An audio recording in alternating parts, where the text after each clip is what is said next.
Hikoyani tinglashdan oldin YouTube sahifamizga obuna bo'ling hamda kommentariyada qadab qo'yilgan link orqali o'tib Telegram sahifamizga obuna bo'ling. Telegram kanalimizga o'tib olsangiz, hikoyani davomini birinchilardan bo'lib tinglash imkoniyatiga ega bo'lasiz. Nozim akamni mumkinmi? Nozim akamni ishxonasiga qo'ng'iroq qildim u kotibasiga yuzlandim. Kim deb aytay? Guli. Birozdan so'ng akamning ovozi yangradi. Eshitaman. Uylarni yaltiratib qo'ydim. Kechki ovqatga nima qilay? Shuning uchun qo'ng'iroq qilyapsanmi? Siz kechga biron narsa xohlaysizmi deb o'yladim.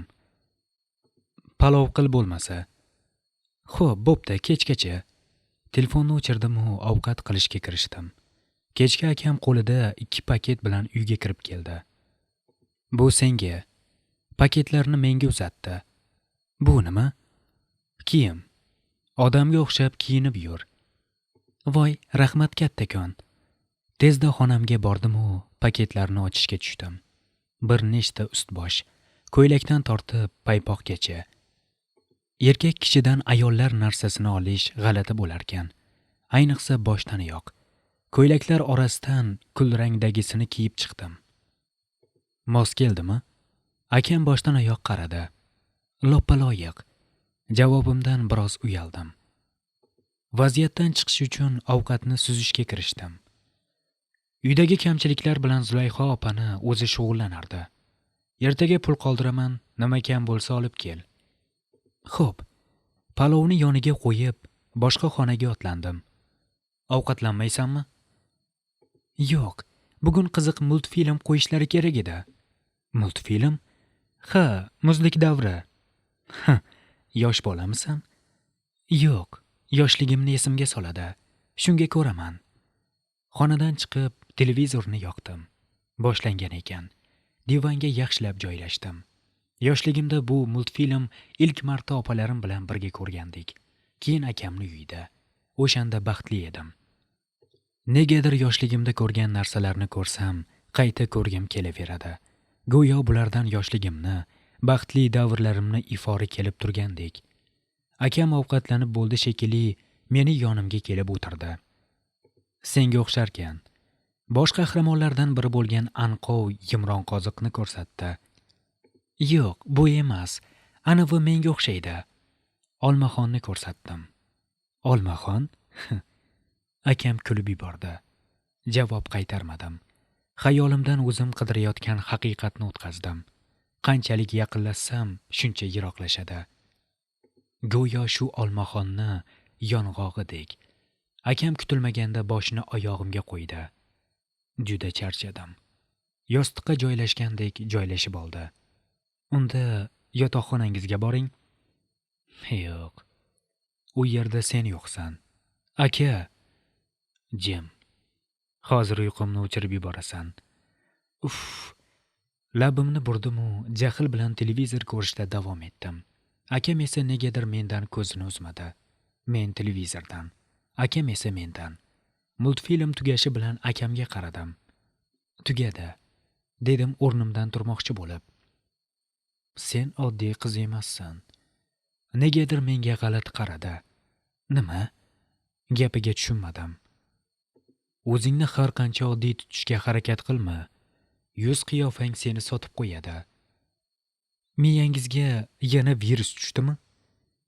Akam boshni oyog'imdan ko'tarib yonimga o'tirdi. Menga sinchiklab qaradi.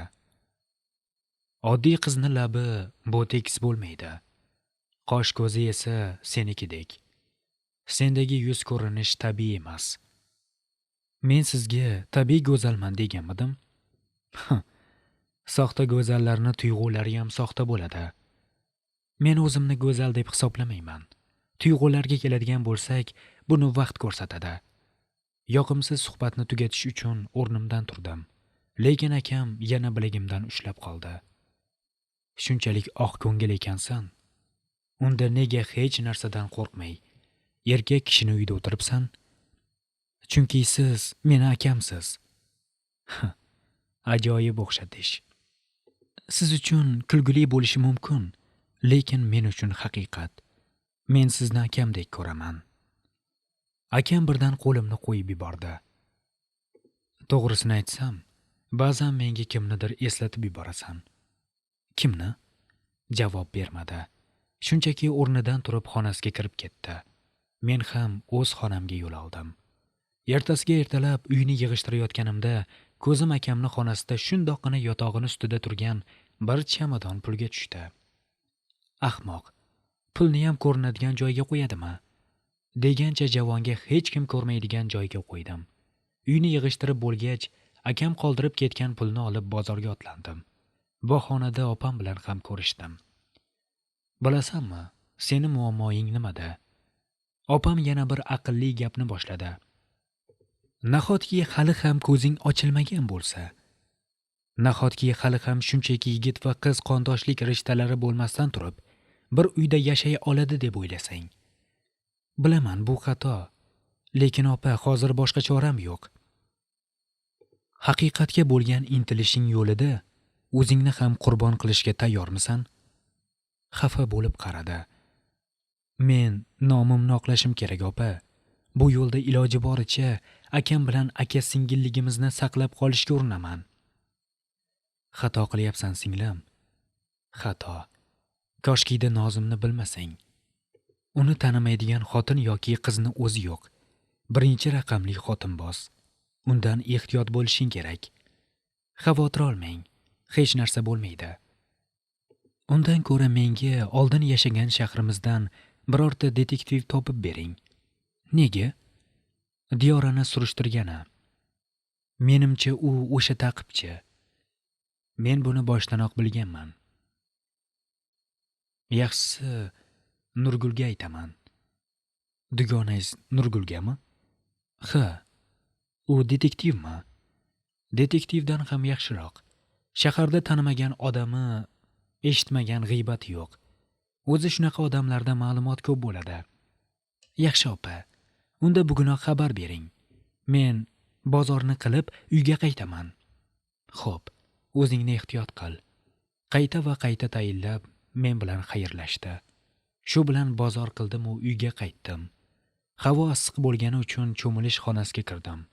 Uydan g'alati ovozlar eshitila boshladi. Go'yo kimdir kirgandek. Tezda vannadan chiqib, sochiqga o'ranib eshikni ochdim.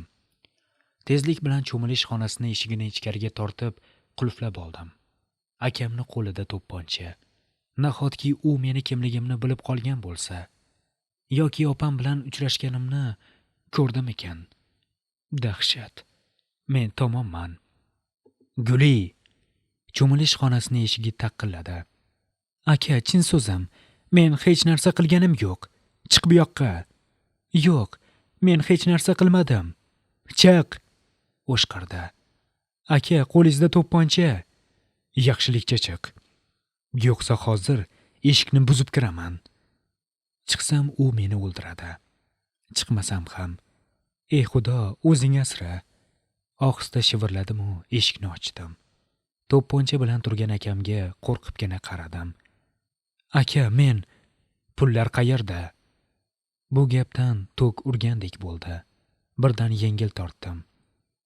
Javoningizni 2-qavatga qo'yib qo'yganman. Nega pulga tegding? Qaysi aqlli pulni ko'rinadigan joyga qo'yadi? Keyin agar yo'qolsa, mendan ko'rishingizni bilgandim. Ma'yusgina yerga qaradim. Akam indamasdan xonasiga kirib ketdi. Men ham o'z xonamga kirdim. Eshikni yopdim-u, yengil nafas oldim. Yo'q, bu turishda davom etib bo'lmaydi. Boshqa opam bilan hammani ko'zini oldida uchrashmasligim kerak. Bu ikkimiz uchun ham xavfli. Ustimga nimalarnidir kiygan bo'ldim-u, kechki ovqat tayyorlashga chiqdim. Men ketyapman. Akam boshqa kiyimda yasanib chiqdi. Eshikni yopib ol. Kechki ovqatga kelasizmi? Albatta kelaman. Dasturxonni chiroyli qilib bezat. Mehmonim bor. Yana xonamni ham to'g'irlab qo'y. Xo'p. Akam chiqib ketdi. Yoqimli atirni sesi butun xonani egallab oldi. Avvaldan negadir akamni atirni hidini yoqtiraman. Oldinlari ba'zan uyga kelganimda bildirmasdan o'zimga sepib olardim. Go'yo dunyoda bundan ortiq yoqimli hid yo'qdek.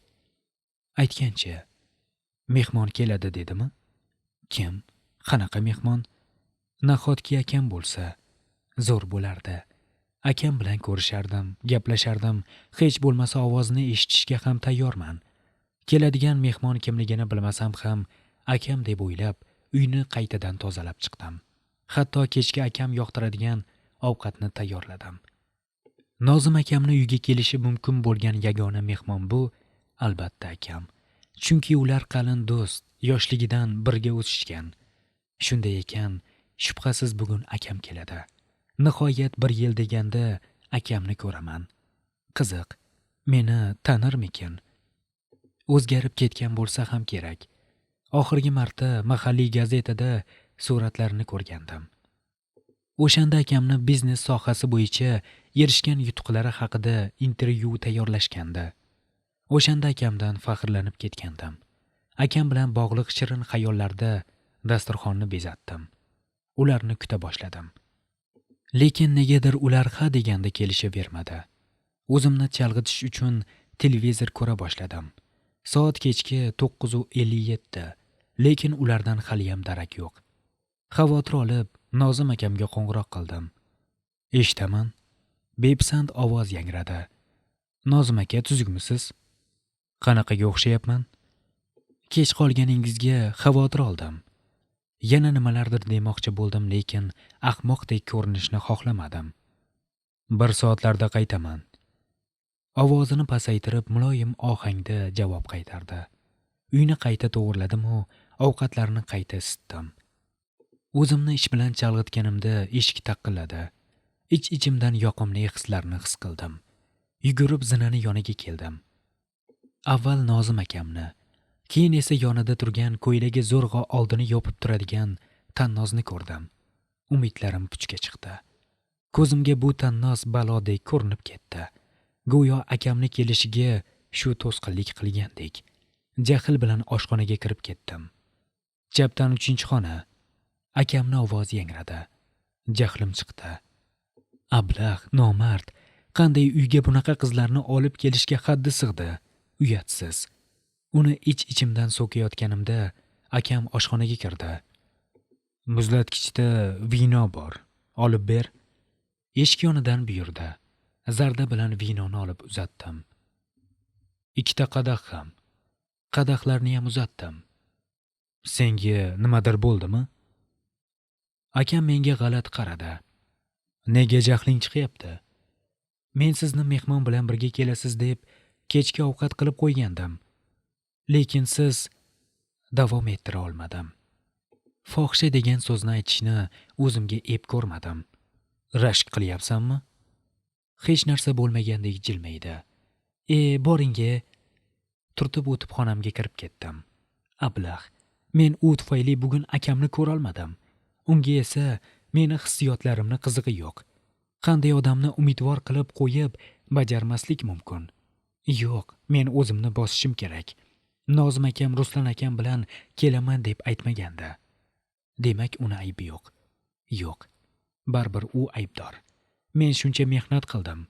Dasturxonni bezagandim. Ular esa kelgandan yotoqxonaga kirib ketishdi. Aroqxo'r behayollar. Qanday qilib unaqa insonlar biznes bilan shug'ullanishyapti? Bu nohaqlik. Esimda, bir safar tug'ilgan kunimda vino ichmoqchi bo'lgandim. Shunda Nozim akam qo'ymagandi. Qiz bola ichishi uyat deb tushuntirgandi. Hozir esa o'zi uyalmay bir fohisha bilan ichib o'tiribdi. Har qancha o'zimni bosishga harakat qilmay, jahlimni jilovlay olmadim. Jahlimni dastidanmi yoki xayollarimni dastidan negadir tuni bilan uxlolmay chiqdim. Tong yorishishi bilan xonamdan chiqdim. Kechadan qolgan dasturxonni yig'ishtirishga tushdim. Akamga nonushta tayyorladim. 2 kishilik dasturxonni qayta bezatdim. Vau! Kechagi Tannoz akamni kiyimida chiqib keldi-yu, bezalgan dasturxonni boshiga o'tirdi. Vazifamga binoan choy quyib berdim. Ortidan akam chiqib keldi. Ishgan ko'zlaridan yaxshi uxlamagani bilinardi. Qachon uyg'onding? 1/2 soatcha bo'ldi. Choynakni qo'liga olib akamga choy quyib uzatdi. Bugun ishga borasizmi? Bugun ko'rgazmaga borish kerak. Yana modalar namoyishi. Qiz labini burdi.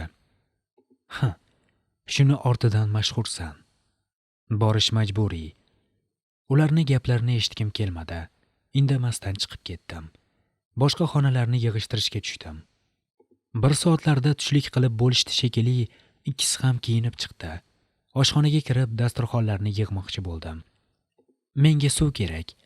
Ortimdan Tannozni ovozi yangradi. Oddiy suvmi? Ustimdan kulyapsanmi? Shunaqaga o'xshayapti. Bujmaygan basharasiga qaradim. Senga qanday muomala qilishni o'rgatishmagan ko'rinadi. Tagi past. Seni ham haqoratlagan bo'lardim, lekin oyim fohishalar bilan gaplashma deb o'rgatgan.